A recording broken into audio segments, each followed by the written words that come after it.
Now let's move on to Biden's farewell address to you, to me, the people. This farewell address is pure projection, and every time Joe Biden lobbies an accusation, just hear it as a confession of his own wrongdoings. He issues a stark warning to us about the rise and the concentration of power at the top and warns us of the terrible, terrible oligarchy, which coincidentally sounds like a pretty cool rap name for Donald Trump and Elon Musk and Mark Zuckerberg. Watch.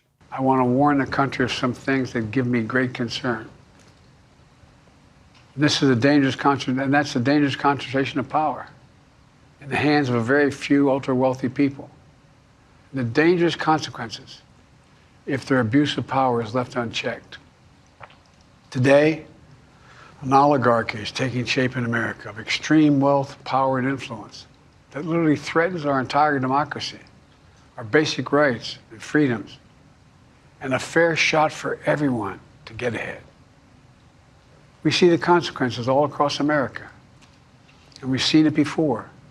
More than a century ago, but the American people stood up to the robber barons back then and busted the trusts. They didn't punish the wealthy, just made the wealthy play by the rules everybody else had to.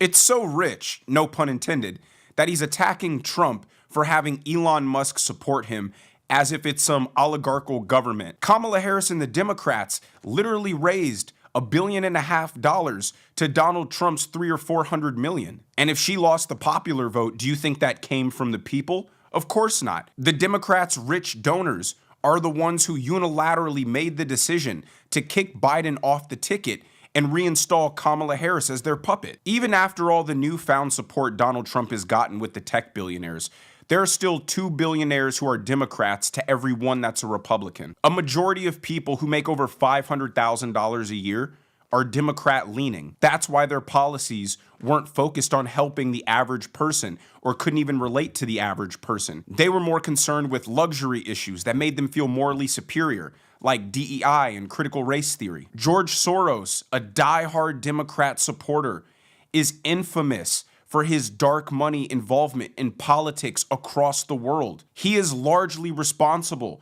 for the open border policies that we saw. He is largely responsible for the soft on crime DAs plaguing all of our major cities. Joe Biden has given close to $400 billion in military aid to Israel and Ukraine, and most of that money, if not all of it, goes back into the military-industrial complex. The Democrat Party is in love with the military-industrial complex, and that is an industry that's profits are directly coordinated with government action. So they have a huge vested interest in participating in shifting political decision-making. But now that you lost, it's beware of the oligarchy. Liberal organizations like the World Health Organization, the World Economic Forum, all funded and participated in by wealthy elite people with the mission of creating a one world government. Why? Because they're obsessed with control.